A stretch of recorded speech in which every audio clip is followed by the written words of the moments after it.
안녕하세요. 김희수입니다. 오늘도 샤프슈터 박문환 이사와 함께합니다.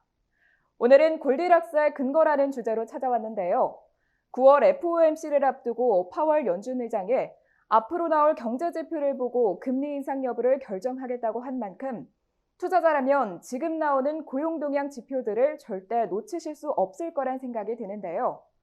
실제로 고용 동향 발표 직후 FFR에 반영된 9월 금리 인상 가능성은 6%로 거의 소멸하였고 동결 가능성이 94%까지 상승했습니다.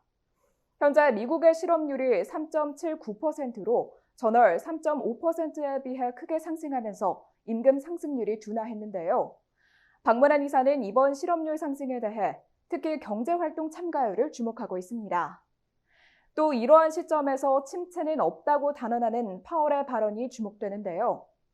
따라서 오늘 스페셜 리포트에서는 박문환 이사의 현재 미국 내 고용 동향과 금리 인상의 연결고리와 함께 골디락스 이야기가 등장하게 된 배경에 대해 의견을 들어보도록 하겠습니다. 그럼 박문환 이사의 스페셜 리포트 지금 바로 시작합니다. 시청자 여러분, 한 주간 편안하셨습니까? 최근 발표됐던 지표들 중에서 고용과 관련된 매우 중요한 지표 두 가지를 먼저 짚고 가겠습니다. 구인 건수 그리고 고용 동향인데요. 구인 건수에서 눈여겨보실 부분은 퇴사자 수입니다. 명목 구인 건수는 여전히 위기 전 수준을 상회하고 있죠. 하지만 퇴사자 수가 2년 반 만에 가장 작은 350만 명을 기록했는데요. 경기가 매우 좋을 때는 노동자들의 자신감이 넘치기 때문에 이직도 잦고 퇴사도 많습니다. 하지만 경기가 조금 나빠지기 시작한다라고 사람들이 느끼게 되면 가급적이면 한 회사에 머물게 됩니다. 그래서 퇴사자 수가 감소했다라는 것은 경기 둔화에 대한 우려가 막 반영되기 시작했다는 것을 의미합니다. 구인 건수와 관련해서 하나 더 살펴보실 자료가 있는데요. 미국의 물가 경로와 구인 건수의 상관관계를 추적한 벤 버냉키 전 FRB 의장의 논문이 참 재미있습니다. 버냉키는 미국의 물가 경로가 고용시장 수급의 환경에 따라 움직인다라고 주장을 했어요. 좀 더 구체적으로 말씀드리자면 신규 채용 공고를 실업자 수로 나눈 비율이 매우 중요하다라는 건데요. 이 비율이 올 상반기에는 1.8배수였는데 코로나 이전에는 1.2배수 정도 되었답니다. 그게 정상이라는 거예요. 대략 그 수준까지 하락해야만 내년 아니고 후년 2025년 정도 돼야 CPI가 2.5% 수준까지 하락할 수 있다는 겁니다. 만약에 연준이 늘 원하는 것처럼 2%대의 물가를 원한다면 이 비율이 0.8배수까지 하락해야만 한다는 거예요. 쉽게 말씀을 드려서 지금 고용시장이 너무 좋아서 당분간 물가가 하락할 가능성이 크지 않다는 주장이었습니다. 실제로 이 비율은 매우 천천히 하락 중이거든요. 지난 4월에는 1.82배였고 5월 달에는 좀 떨어졌어요. 1.58배까지 하락을 했죠. 하지만 6월부터는 그 속도가 현저하게 하락하면서 1.54배로 나타났고 7월 들어서도 1.51배까지 하락을 했습니다. 그러니까 지난 5월 달부터는 이 수치의 움직임이 매우 더디게 움직이고 있음을 알 수가 있습니다. 버냉키의 주장은 이 수치가 속히 1.2에 도달한다고 하더라도 2025년은 돼야 물가가 2%도 아니고 2.5%에 겨우 도달할 수 있다는 주장이었잖아요. 그의 주장이 사실이라면 고용시장은 아직 금리를 내릴 수 있을 정도로 나빠지지 않았다는 것을 알 수가 있습니다. 뿐만 아니라 상당 기간에 걸쳐서 높은 금리가 더 유지돼야 된다라는 것으로 우리는 해석할 수가 있겠습니다. 자, 이번에는 두 번째 고용 동향으로 가보겠습니다. 실업률은 3.79%, 전월에 기록했던 3.5%에 비해서 크게 상승을 했습니다. 비농업 부분 신규 고용은 전월 대비 18만 7천 명 증가하면서 예상치였던 17만 명을 소폭 상회했죠. 하지만 이번 고용 동향에서 눈여겨보셔야 될 부분은 높아진 실업률도 아니고 실업자 수도 아닙니다. 그보다 경제활동 참가율이 급격하게 증가했다는 부분에 관심을 가지셔야 됩니다. 이 8월 경제활동 참가율은 62.81%로 전월 대비 0.23%포인트나 상승해서 지난 2020년 3월 이후 가장 높은 수준을 기록했습니다. 노동자 수가 갑자기 많이 늘어났다는 얘기입니다. 몇 가지 이유가 있는데 대략 세 가지로 요약이 가능합니다. 첫 번째, 미국 가계 저축률이 떨어졌어요. 3.5%까지 하라 그랬는데요. 평균치인 6.5%를 크게 하회합니다. 코로나19 때 공짜로 받았던 이른바 이전 소득분을 거의 대부분 사용했다는 말이고 수중에 돈이 없으니까 노동시장으로 자발적 유입이 있었을 겁니다. 두 번째 이유는 8월이잖아요. 8월은 미국에서 졸업 시즌입니다. 새로운 노동력의 공급이 있는 달이기 때문에 경제활동 인구가 급격하게 증가하긴 했을 겁니다. 하지만 말이죠. 이런 조건들을 다 감안한다고 하더라도 무려 3년 반 만에 최대폭 증가를 모두 설명하기가 어렵습니다. 갑자기 하늘에서 노동자들이 뚝 떨어졌단 말인데요. 그래서 좀 더 질적인 면을 살펴봤습니다. 우선 경제활동 인구가 상당히 늘어났음에도 불구하고 8월 실업률이 3.8%로 급등했다. 이 부분을 좀 착안하시고 들어주시기 바랍니다. 제가 이 방송에서 수개월 전에 그런 말씀을 드린 적이 있어요. 저 밑에 미국의 남쪽 국경이 열리면 실업률은 완만하게 상승할 것이다 라는 말씀을 드렸었죠. 이 트럼프의 시대에 이민자들을 추방하기 위해서 타이틀 42라고 하는 법령을 만들어서 매년 40만 명의 노동자들을 해외로 추방을 했었습니다. 이 법안이 종료되면 5월 달에 종료됐죠. 연간 50만 명 이상의 노동자들이 유입될 수 있다라는 말씀까지 드렸어요. 새로운 노동자들의 유입이 된다면 실업률은 다소 올라가겠지만 대신 임금 상승률을 낮출 수 있기 때문에 물가를 낮출 수 있는 재료가 될 수 있다라는 설명과 함께 말이죠. 하지만 이 바이든의 시대에 와서도 남쪽 국경 활짝 열리지 않았습니다. 타이틀 42의 만료 이후에도 타이틀 8이라고 하는 법안을 새롭게 만들어서 월 3만 명 이내로 이민자들을 받기로 했었죠. 그래서 저는 다시 저의 말을 바꾸었습니다. 바이든 정권의 의지대로 남쪽 국경이 잘 통제된다면 실업률은 더 천천히 올라갈 것이고 임금 상승률도 매우 천천히 낮아질 것이다 라고 말이죠. 이후로 수개월 동안 남쪽 국경은 잘 통제되어 왔습니다. 하지만 이번 달은 좀 달라진 것 같죠? 실업자들의 특징을 제가 좀 잘 살펴봤는데요. 우선 경제활동 참가율의 회복은 주로 여성 그리고 외국인들의 비중이 좀 더 높더군요. 만약에 이게 졸업 시즌 때문이라면 굳이 여성과 외국인들이 급증할 이유가 없습니다. 특히 이 실업수당이라는 것이 대체로 18개월 이상 일한 근로자들 중에서 개인의 의사와 상관없이 해고를 당하고 나는 지금 일할 의사가 있는 사람들, 이런 사람들이 신청할 수 있는 제도입니다. 그런데 이번 실업자 수의 증가를 보면 기존의 일을 전혀 하지 않다가 새롭게 노동시장에 진입한 사람들이 압도적으로 높았어요. 결국 뭡니까? 외국인들이 들어왔다. 남쪽 국경이 좀 느슨해졌다라고 봐야 되겠습니다. 자, 그러면 값싼 외국인 노동자들의 유입이 실업률을 높였다면 당연히 임금 상승률은요. 좀 더 안정될 가능성이 높아지겠죠. 실제로 그랬습니다. 8월 시간당 평균 임금은 전월 대비 0.2% 상승을 했는데요. 시장 컨센서스였던 0.3% 증가를 큰 폭으로 하회하는 모습이었죠. 결국 외국인 노동자들을 얼마나 수용할 것이냐에 따라서 실업률과 임금 상승률이 결정된다는 말인데요. 연준에서 지금 눈여겨보는 것이 뭡니까? 고용시장 아니겠습니까? 그중에서도 뭡니까? 임금 상승률입니다. 때문에 이번 고용 동향의 발표는 금리 인상을 추가로 단행할 유인을 줄여주었다라는 평가를 내릴 수가 있겠습니다. 실제로 고용 동향 발표 직후 FFR에 반영된 9월 금리 인상 가능성은 6%대로 완전히 소멸될 순간까지 갔고요. 동결 가능성이 94%까지 상승을 했습니다. 12월 회의에서 동결될 가능성이 62%까지 상승을 했죠. 소결하자면 지금까지 타이트하던 그런 고용시장에 큰 변화가 생기기 시작한 것 같습니다. 남쪽 국경이 얼마나 잘 통제되는지 여부에 따라 시황이 앞으로도 다소 바뀌겠지만 앞으로도 실업률은 매우 천천히 오를 것으로 전망이 됩니다. 자, 그런데 말이죠. 실업률은 높아지고 임금 상승률은 둔화됐다. 이거 시장에 늘 악재로 작용을 해왔었거든요. 하지만 최근까지도 주가는 오름세였습니다. 아마도 잭슨홀에서의 파월 발언 때문이었을 겁니다. 파월은 이렇게 이야기를 했어요. 현 시점에서 침체는 연준 의원 누구도 생각하지 않고 있으며 인플레이션과의 싸움에서 승리를 선언하기는 이르다라고 말이죠. 고용시장은 둔화될 조짐을 보인다고 방금 제가 말씀을 드렸는데 파월은 그렇게 생각하지 않는 것 같아요.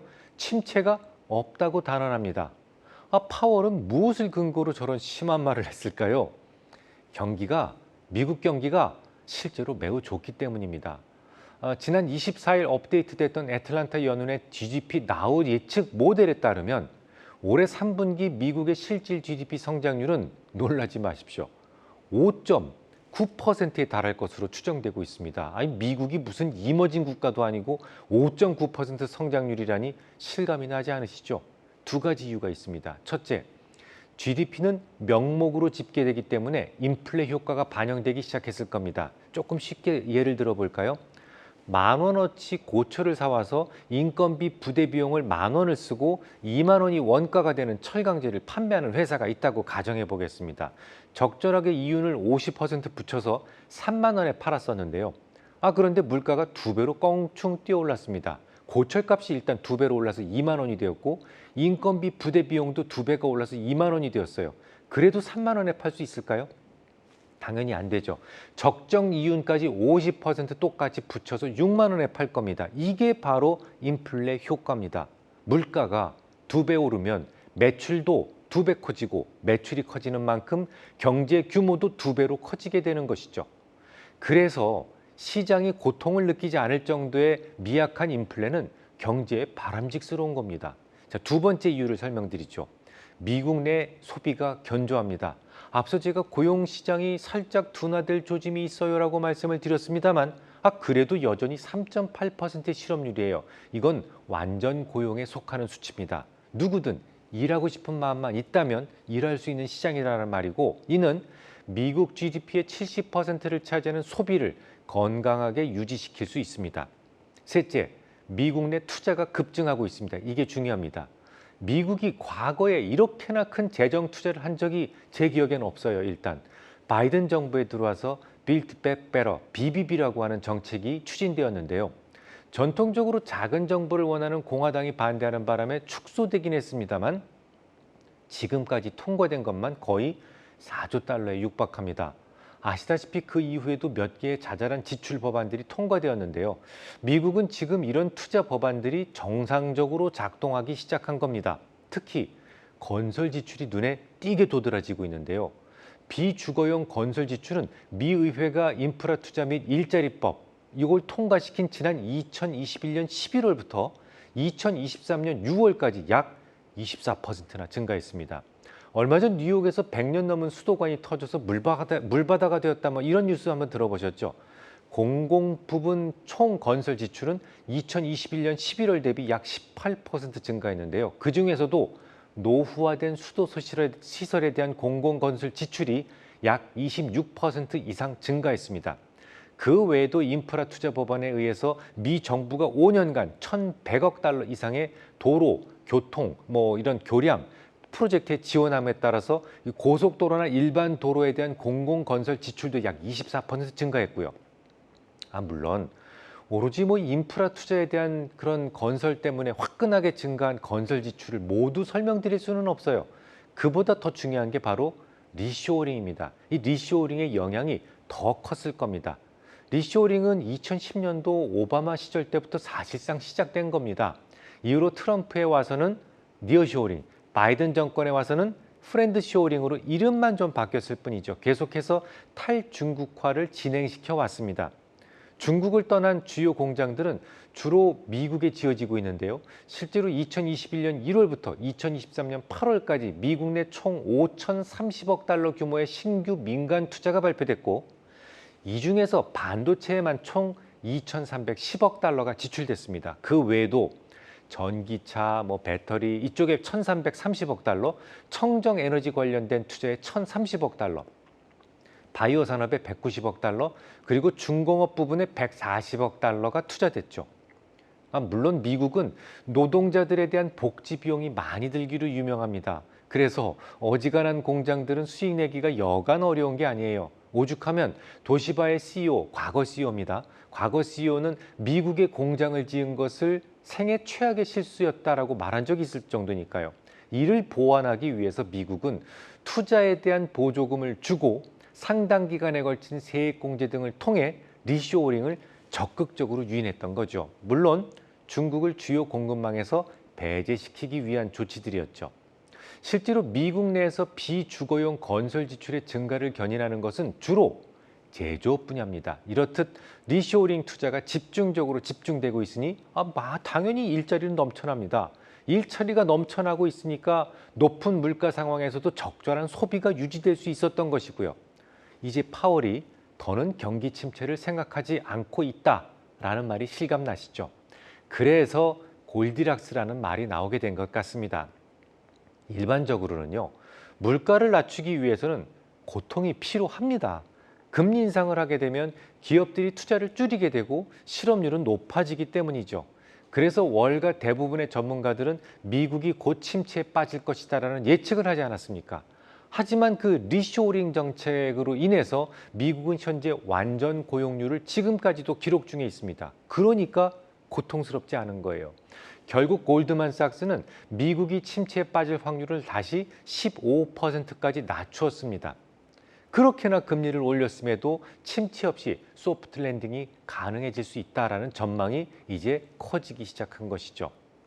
다만 아직은 전체 경제가 다 좋지만은 않습니다. 그래서 투자에도 선택과 집중이 필요한데요. 저는 여전히 미국과 인도, 멕시코, 인도네시아 등을 선호합니다. 이유가 있는데요. 현재 미국만 리쇼어링을 하는 게 아니거든요. 상당한 수준의 자체 소비 시장을 가진 나라들은 죄다 하나같이 리쇼어링을 천명하기 시작했습니다. 예를 들어 인도 정부도 오는 11월부터는요. 노트북과 개인용 컴퓨터, 태블릿 등을 판매하는 기업들의 자국 내 생산을 유도하기 위해서 이들 제품의 수입을 사실상 금지하기로 했습니다. 외부에서 만들어진 PC는 인도 내로 들어가기 어렵게 만들어서 자체 제조업을 육성하겠다, 그런 심산이죠. 이에 대해서 어쩔 수 없이 인도 비중이 높은 HP라든지 레노버, 델 컴퓨터 이런 회사들은 인도의 제조업 육성 정책에 일찌감치 동참 의사를 밝혔습니다. 인도뿐만 아니라 자체적인 거대 소비 시장을 가진 나라들은 이처럼 하나둘 자신의 나라에서 공장을 지어야만 한다는 논리로 갈 수밖에 없습니다.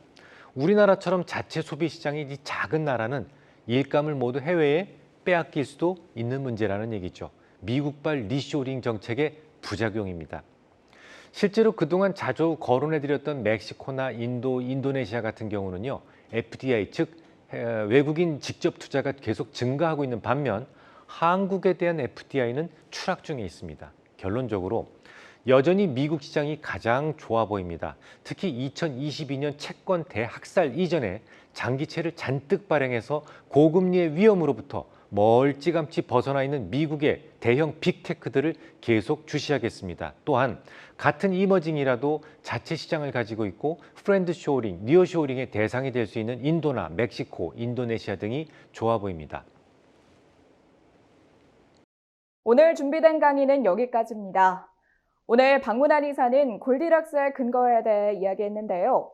먼저 최근 발표됐던 지표 중 구인 건수와 고용 동향에 대해 이야기 나누면서 미국에서 급격하게 경제활동 참가율이 증가하게 된 원인을 가계 저축률의 하락과 미국의 졸업 시즌 맞물림, 그리고 남쪽 국경 통제 완화에 따른 외국인 노동력 수용으로 분석해봤습니다. 결국 박문환 이사는 남쪽 국경의 통제 여부에 따라 시황이 다소 변화하겠지만 앞으로의 실업률은 매우 천천히 오를 것으로 전망했습니다. 또 연준의 경기 침체 부정에 대해서 그 이유를 세 가지로 분석했는데요.